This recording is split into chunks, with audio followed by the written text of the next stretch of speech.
시청자 여러분 안녕하십니까? 뉴스 플러스 시작합니다.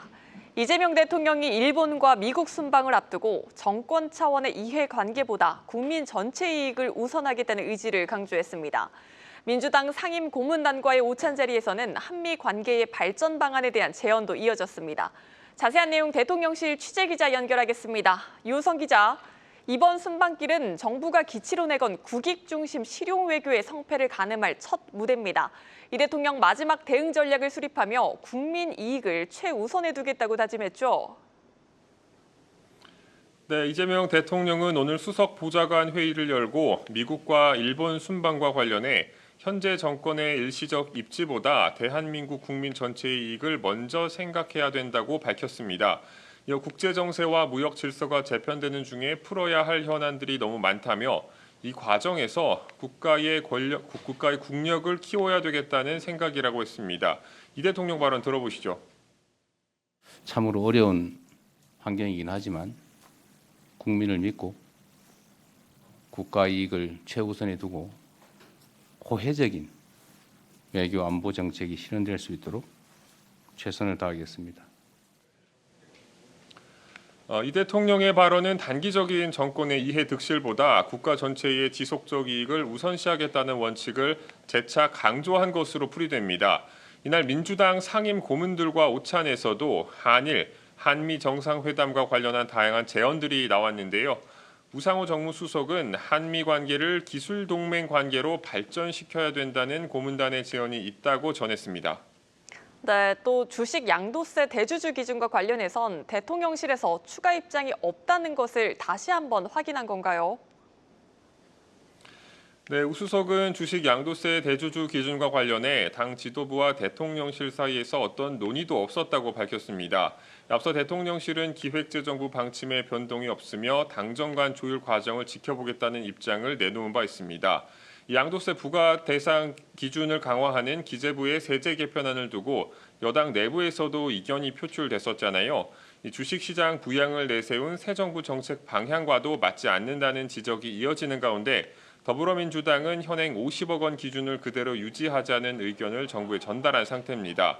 현재까지 정부와 대통령실 모두 대주주 기준 유지 방침에는 변화가 없다는 입장을 유지하고 있고 향후 논의 상황과 시장 반응에 따라 정책 기조 변화 가능성에는 여지를 남겨두고 있습니다. 정치권과 시장에서는 당국의 추가 입장 표명과 당정 협의 결과에 주목하고 있습니다. 지금까지 용산 대통령실에서 한국경제TV 유호성입니다. 네, 이제 국회로 눈을 돌려보겠습니다. 8월 임시국회 첫 본회의가 오늘 오전 10시부터 국회 본회의장에서 열리고 있습니다. 더불어민주당은 노란봉투법과 상법 2차 개정안 등의 쟁점 법안들을 오는 24일까지 차례로 상정할 계획입니다. 국민의힘은 무제한 토론, 일명 필리버스터를 통해 법안의 문제점을 여론에 호소하겠다는 전략입니다. 현장에 나가 있는 취재기자 연결해 알아보겠습니다. 양현주 기자, 현재 본회의 상황부터 전해주시죠. 네, 저는 지금 국회 본회의장 앞에 나와 있습니다. 오늘 오전 10시부터 열린 본회의는 오후 5시 현재까지 7시간째 이어지고 있습니다. 방송법이 차례대로 국회 문턱을 넘기 시작하자 이를 저지하기 위해 최영두 국민의힘 의원을 필두로 필리버스터가 이어지고 있는 건데요. 먼저 최영두 의원 발언 들어보시죠. 우리 대한민국의 미래, 우리 정치적 양극화, 사회적 양극화로 갈라진 우리 대한민국을 우리 민의의 전당인 국회가 다시 통합시키고 다시 미래로 나아가게 하기 위해서 우리가 반드시 다시 한 번 더 숙고해달라는 것을 당부드리면서 이날 오전 본회의에선 방송문화진흥회 이사수를 늘리는 내용의 방송문화진흥회법 개정안이 여당 주도로 이미 통과됐습니다. 여야는 방송법뿐만 아니라 이번 임시국회 내 처리가 예고된 노란봉투법, 2차 상법 개정안 등에 대해서도 부딪히고 있습니다. 야당은 각 사안에 대해 필리버스터로 대항할 계획인데요. 그럼에도 나흘 후인 25일까지는 쟁점되는 법안들이 모두 처리될 전망입니다. 여당은 25일까지 표결을 끝마치고 산회한다는 계획입니다. 네, 이번 회의에서 가장 쟁점이 되는 부분은 노란봉투법과 상법 2차 개정안입니다. 언제 상정될 예정입니까? 네, 이 뜨거운 쟁점이 되고 있는 노란봉투법과 2차 상법 개정안은 각각 23일, 24일 상정될 예정입니다. 노란봉투법은 노조 파업에 대해 기업의 손해배상 청구나 가압류를 제한하고 하청 노동자의 원청상대 교섭권을 보장하는 내용을 담고 있습니다. 2차 상법 개정안은 집중투표제 의무화 등 기업들이 민감해하는 조항을 포함하고 있습니다. 해당 법안들 역시 국민의힘 필리버스터를 거쳐 각각 24일, 25일 국회 문턱을 넘을 가능성이 높습니다. 이 경영계 반발이 거세자 여당은 달래기에 나선 모습입니다. 김병기 더불어민주당 원내대표는 오늘 오전 정책조정회의에서 이 배임죄, 직권남용죄 등에 대해 경제형벌 합리화를 적극 추진하겠다며 이 경제형벌 민사책임 합리화 TF 출범을 약속했습니다. 지금까지 국회에서 한국경제TV 양현주입니다. 민주당이 노란봉투법 강행 처리 의사를 꺾지 않으면서 우려가 커지고 있습니다. 이재명 대통령도 노란봉투법에 대해 선진국 수준으로 맞춰야 할 부분이 있다고 발언했는데 실제로는 선진국에서도 유례가 없다는 게 전문가들의 설명입니다. 팩트체크해보겠습니다. 산업부 장슬기 기자 나와 있습니다. 장 기자, 먼저 간략하게 노란봉투법 통과 시 어떤 점이 가장 우려되는 부분인지부터 짚어볼까요? 네, 먼저 노란봉투법의 핵심은 노조법 제2조와 제3조 개정입니다. 이 쟁점이 되고 있는 부분은 크게 세 가지가 있는데요. 제가 먼저 하나씩 짚어드리겠습니다. 먼저 노조법 제2조 제2호는요. 사용자의 범위를 근로계약 체결 당사자가 아니더라도 근로자를 실질적으로 지배할 수 있는 지위에 있는 사람으로까지 확대했습니다. 그동안 단체교섭 당사자가 되려면 이 근로계약 체결 여부가 좀 기준이 됐었는데요. 하지만 이 법안이 통과가 되면 근로계약 당사자가 아닌 그 하청 노조까지도 원청의 단체교섭을 요구할 수 있게 되는 겁니다. 그 다음 노조법 제2조의 제5호에서는요. 노동쟁의의 대상을 기존 임금이나 근로시간, 해고 등에서 사업 경영상의 결정까지 확대했습니다. 좀 쉽게 설명을 하면요. 그동안 노조의 쟁의 행위는 임금이나 부당해고 이런 문제들을 놓고 이루어졌다면 앞으로는 기업의 투자 결정이나 사업장 이전과 같은 이런 경영상 결정까지 쟁의 대상이 될 수 있다는 겁니다. 마지막 제3조는요. 노조의 단체 교섭이나 쟁의 행위, 그 밖에 노조 활동으로 기업이 손해를 입은 경우 노조나 근로자에 대해 배상을 청구할 수 없는 내용이 담겼습니다. 이 노조법 제2조 개정에 따라 사실상 이 합법화된 파업이 좀 가능해지고 있는데요. 하지만 그에 반대로 기업 입장에선 이에 대한 손해가 나더라도 손해배상을 청구할 수 없게 되는 겁니다. 사실상 이들 조항 모두 기업 입장에선 경영에 부담이 될 수밖에 없는 겁니다. 네, 기업 입장에서는 규제가 감당하기 어려울 만큼 상당히 늘어나는 건데요. 실제로 선진국들이 이렇게 하고 있는 겁니까? 제가 먼저 결론부터 말씀드리면 해외 주요국에는 이런 내용의 입법 사례가 없었습니다. 네, 특히 이 하청 노조의 원청 교섭을 허용하는 사용자 범위의 확대 부분을 좀 먼저 짚어보면요. 일본이나 미국 그리고 독일이나 프랑스와 같은 선진국들은 법상에서 사용자의 범위를 규정하지 않고 있습니다. 이 단체 교섭 거부와 같은 분쟁이 발생했을 때에도 고용계약상 근로자로 그 대상을 한정합니다. 노조법 제2조 제5호의 경우에도요.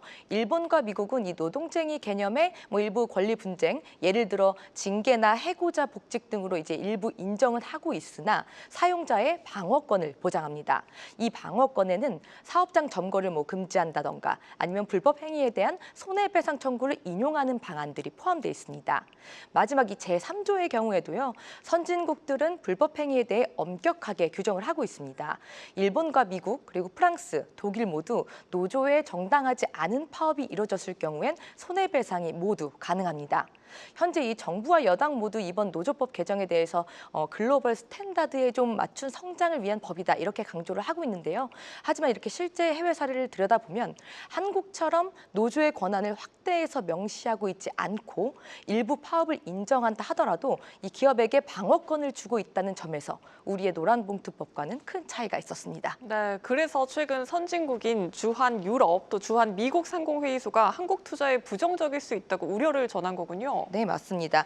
최근에 경제단체들이 좀 국회를 직접 찾아서 이 노조법 개정 반대 목소리를 낸 바가 있는데요. 그에 이어서 주한 미국 상공회의소에도 한국 투자 매력도에 부정적 영향을 줄 수 있다는 이런 평가가 좀 나왔습니다. 실제로 이 외국 기업들은 노동 관련 규제로 인한 법적 리스크에 상당히 민감한 편입니다. 미국 상인은 이런 변화가 한국에 진출해 있는 있는 글로벌 기업들의 경영 그리고 법적 전반에 부담을 높일 수 있다고 지적합니다. 실제 이 경영 환경 설문조사에서도요, 외국계 기업들의 주요 애로사항으로 규제의 예측 가능성 부족이 좀 꼽혔습니다. 이번 개정안은 이 외국 투자 기업들의 불확실성을 좀 더욱 키울 수 있고 결과적으로 한국의 글로벌 경쟁력에도 부정적인 영향을 줄 수 있다고 상위 측은 좀 설명을 하고 있습니다. 유럽 상위도 이 노란봉투법에 대해서 의견을 냈는데요. 기업의 경영 활동을 위축시킬 수 있다고 우려하고 있습니다. 특히 이 교섭과 관련해 기업이 형사처벌 위험에 직면할 경우에 결국 한국 시장 철수를 선택할 수 있다고 밝혔습니다. 우리 대한상의도요, 노란봉투법에 대한 국민 인식 조사를 좀 해봤는데 응답자의 80%가 개정안이 통과되면 파업 횟수와 기간이 늘어날 것으로 내다봤습니다. 특히 절반가량의 국내 기업들은 이 개정안이 통과되면 국내 사업 축소와 철수를 고려하고 해외 사업 비중을 확대하겠다는 응답을 내놓기도 했습니다. 네, 여기까지 듣겠습니다. 산업부 장슬기 기자였습니다.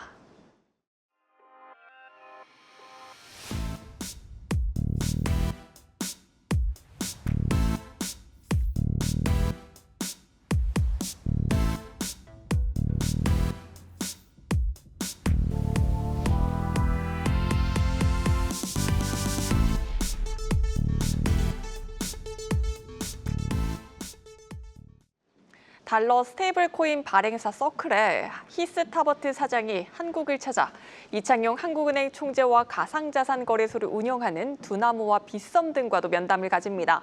국내 4대 금융지주 고위층과도 릴레이 회동을 가질 예정입니다. 서클은 국내 가상자산 관련 기업에 대한 직접 투자도 논의 중입니다. 증권부 정재용 기자와 이 사안 자세하게 살펴보도록 하겠습니다. 정 기자, 서클 사장이 방한을 했습니다. 이번 방한 꽤 오래전부터 공들여 왔다고 하는데요. 또 정 기자가 단독으로 취재를 했듯이 국내 한 가상자산 관련 기업에 직접 투자하는 방안도 논의 중이라고요? 그렇습니다. 이제 서클은 이번 방안을 통해서 가상자산 거래소와 핀테크 기업, 카카오페이 이런 곳이죠. 그리고 한국은행, 이창용 한국은행 총재는 지금 만나고 있는 것으로 좀 파악이 되는데 내일은 이제 4대 금융지주 최고위층까지 만날 것으로 보입니다. 이 총괄 사장 입국 전에 몇 달 전부터 저희가 좀 확인을 해보니까 이미 서클 측은 가상자산 업계를 비롯해서 은행, 카드사들과도 실무진끼리 접촉을 해서 협의를 진행한 것으로 좀 파악이 됩니다. 이때부터 이제 사업 협력 관련해서 논의를 이어갔던 건데요. 아직 계약이 확정 전이기 때문에 구체적인 언급은 제가 할 수는 없습니다만 국내의 한 가상자산 관련 기업에 서클이 직접 자금을 투자하는 방안도 논의가 되고 있는 것으로 확인이 됐습니다. 이 두나무와 빗썸 등 가상자산 거래소를 만난 타버트 사장은 오늘 이창용 한국은행 총재와도 면담을 하고 있고 내일은 이제 진옥동 신한금융지주 회장과 함영주 하나금융지주 회장 등 4대 은행 금융지주 회장들 최고위층과도 만남이 예정돼 있습니다. 네, 굉장히 바쁜 일정인데요. 방한 일정이 4일 정도 된다고 봤는데 꼭 만나야 할 사람들은 다 만나고 가겠다는 계획인 것으로 보입니다. 이들과의 논의는 어떤 부분이 핵심이 될까요? 그렇습니다. 이제 국내에서 스테이블 관련해서 좀 묻어 있는 기업들은 거의 다 만난다고 보면 되는데요. 당연히 스테이블 코인 발행 관련 논의가 핵심 주제로 꼽힙니다. 이 전 세계 스테이블 코인 발행량의 대부분이 달러 기반인데 한 99%가 넘는다고 하죠. 이 가운데서도 USDT, 그러니까 테더의 점유율이 60%가 넘습니다. 이 2위 사업자로서 서클은 최근 공격적인 점유율 확대에 나선 상태인데요. 앞서 유럽에서는 이제 유료화 기반의 EURC를 유통시키고 있고 일본에서도 SBI 홀딩스와 합작 법인을 세워서 USDC 서클의 유통을 꾀하는 한편에 JPYC라는 또 핀테크 기업이 있는데요. 여기가 이제 엔화 스테이블 코인을 곧 출시를 앞두고 있거든요. 여기에 이미 전략적 투자를 단행을 한 바가 있습니다. 마찬가지로 국내 금융권과 달러 스테이블 코인 발행에 대한 협의를 진행하는 한편 원화 스테이블 코인도 당연히 발행 관련 논의를 진행을 하고요. 더불어서 서클이 올해 구축한 건데 스테이블 코인에 기반한 글로벌 송금 결제망 CPN이라고 있습니다. 여기에 대한 이제 국내 금융권의 참여도 핵심 주제로 다뤄질 것으로 보입니다. 이 CPN은 기존 결제망 대비 여기서 스테이블 코인으로 결제를 하는 건데 송금을 하는 건데요. 여기 기존 대비해서 속도도 좀 빠르고 수수료도 저렴하다는 특색을 내세우고 있습니다. 이창용 한국은행 총재는 비은행권의 스테이블 코인 발행에 진행에 대해서 계속 회의적인 입장을 계속 유지를 해왔거든요. 이 비은행권의 코인 발행이 시장에 줄 수 있는 충격이 클 수 있다는 그런 우려에서입니다. 때문에 이 총재는 스테이블 코인의 점진적인 확대를 주장을 해왔는데 이 서클 사장과의 면담에서도 같은 내용의 맥락의 주제를 가지고 이야기를 할 가능성이 현재로서는 높은 것으로 관측이 됩니다. 네, 또 서클이 한국 현지 법인 설립도 준비하고 있다는 소식이 들려오고 있습니다. 국내 스테이블코인 법제화가 지지부진한 사이 시장 선점을 위한 포석이라는 해석도 나오고 있거든요. 그렇습니다. 이제 새 정부 들어와서 스테이블 코인 관련 이제 법제화 논의가 한창 불을 타올렸다가 최근에 좀 지지부진한 모습이 되는데 그 사이에 서클이 먼저 우리 시장에 들어와서 좀 선점을 하고 있는 그런 모습입니다. 서클은 이미 프랑스와 싱가포르 그리고 일본을 비롯해서 전 세계 12개국의 현지 지사를 갖추고 있습니다. 한국은 가상자산 거래량으로 보면 전 세계 최상위권 가운데 하나거든요. 업비트 같은 경우에는 이제 전 세계에서 3위 거래소라고도 알려져 있죠. 이런 당연히 욕심이 나는 한국 시장인데 서클 입장에서는 서클의 한국 진출에도 속도가 좀 붙을 것으로 보입니다. 현재 인력 채용 공고까지 진행을 하고 있는 것으로 봐서는 국내 현지 법인 설립도 조만간 가시화될 수 있다는 그런 분석도 나오고 있습니다. 이 법제화 논의, 그러니까 스테이블 코인의 법제화 논의가 본격적으로 국내에서도 진행이 되면서 현재 이제 스테이블 코인에 참여하는 기업들이 본격적으로 사업의 준비, 우리도 나선 상황이잖아요. 하지만 이 사업의 준비라고 하는 게 규제가 아직 자리가 잡기 전이기 때문에 뭐 상표를 출원하거나 그룹 내에서 태스크포스를 꾸려서 뭐 공부 스터디 그룹을 좀 운영한다든지 뭐 이런 것이 대부분이거든요. 그러니까 규제 산업 특성상 이 법제화 전에는 규제가 어떻게 바뀔지 모르기 때문에 선뜻 뭔가 사업을 진행했다가 예상과 다를 시에 올 수 있는 리스크가 더 크기 때문에 속도가 붙기가 좀 힘듭니다. 이런 상황에서 이미 전 세계를 대상으로 스테이블 코인 사업을 벌이고 있는 서클이 한국 시장에서 참여를 좀 진출을 하면서 좀 우리나라 제도권, 그러니까 스테이블 코인 법제화에도 속도를 붙여줄 수 있을 거라는 그런 기대도 한편으로는 나오는 편입니다. 네, 잘 들었습니다. 증권부 정재훈 기자였습니다.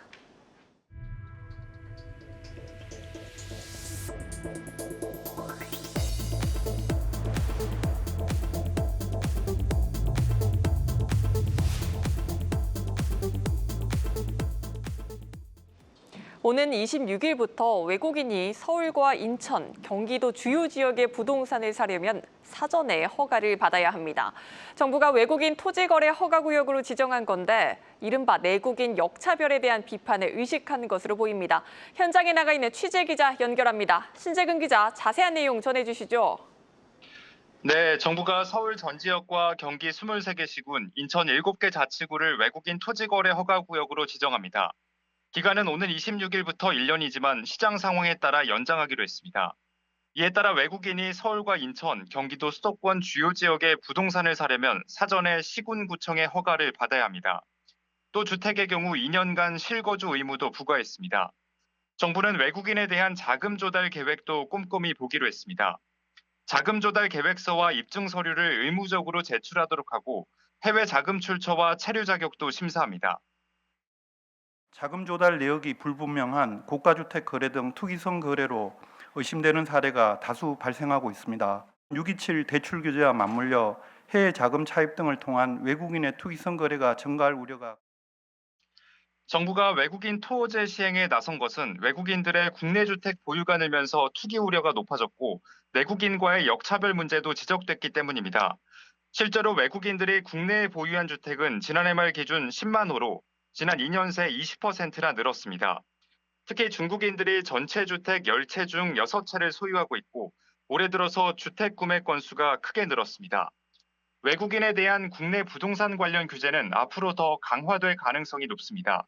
현재 국회에서는 외국인의 국내 부동산 구입을 신고제에서 허가제로 바꾸는 등 취득 절차를 더 까다롭게 하는 법 개정이 추진되고 있습니다.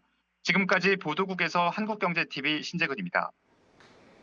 기아가 다양한 사용 목적에 맞게 레고처럼 조립해 만들 수 있는 새로운 개념의 전기 밴 PV5를 출시했습니다. 설계 단계부터 고객을 참여시켜 실용성을 크게 개선한 점이 특징입니다. 고영욱 기자가 직접 타봤습니다. 호모모토스 고영욱입니다. 오늘 소개해드릴 차는 기아 PV5입니다. 패밀리카부터 영업용까지 다양하게 활용할 수 있도록 만들어진 차인데요. 주요 특징을 살펴보겠습니다. 언뜻 투박하면서도 미래적인 겉모습이 눈길을 끕니다. 운전석이 차 높이에 비해 높아 마치 화물차에 올라탄 것 같습니다. 실내는 간결하고 실용적입니다. 16대 9 비율의 12.9인치 대화면 인포테인먼트 시스템은 스마트폰처럼 다루기 편리합니다. 먼저 탄 차는 물류 운송용으로 만들어진 카고 모델입니다.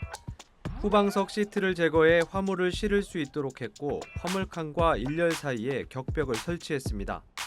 기아는 우정사업본부, 지오영, 카카오 모빌리티 등 물류 운수 사업자들과 협업해 전용 패키지도 만들었습니다.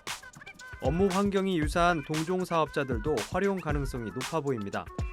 도로에서 전기차 특유의 부드러운 가속감이 인상적입니다. 다만 고속 안정성은 조금 떨어지는 느낌이었습니다. 승차감도 딱딱합니다. 하중을 지탱하고 흔들림을 줄이기 위한 설계 때문입니다. 네, 이번에는 패신저 모델을 타볼 건데요. PV5는 이렇게 슬라이딩 도어를 적용했고 또 보시는 것처럼 바닥 높이가 낮아서 타고 내리기가 쉽습니다. 또 새로 개발한 플랫폼 eGMP-S를 적용해서 보시는 것처럼 실내 공간이 넓습니다. 스포티지급 전장이지만 카니발급 실내 공간을 구현한 것도 이 덕분입니다. 패신저 모델은 서스펜션을 조율해 승차감도 훨씬 부드러웠습니다. PB5에 적용한 배터리는 중국 CATL 제품으로 1회 충전에 최대 377km를 주행할 수 있습니다. 일산 킨텍스에서 인천 영종도까지 왕복 80km가 넘는 거리를 운행하는 동안 1kW시당 5km가 넘는 전비를 기록했습니다. 기본차, 컨버전, 그리고 외부 확장의 파트너스 모델까지 정말 다양한 차량들이 시장에 공개될 예정이고요. 대한민국의 상용 생태계를 바꾸고자 하는 게 저희 전략입니다. 사고 시 교체 빈도가 잦은 부위의 부품도 손쉽게 교체할 수 있도록 모듈화했습니다. 가격은 4,200만 원부터 시작해 카고 모델의 경우 전기차 구매 보조금을 받으면 지역에 따라 2천만 원대 구입도 가능합니다. 한국경제TV 고영욱입니다.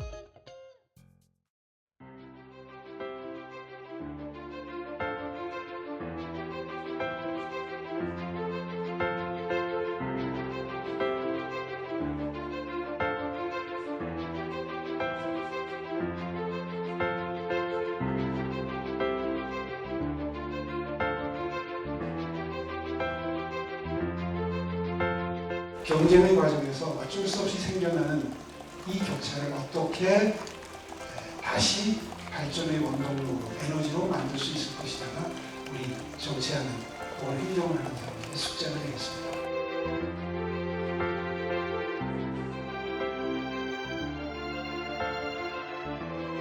My analysis of what's happening in South Korea is that it's critical to protect inclusive institutions, to sustain inclusive institutions. Inclusive institutions always need to adapt.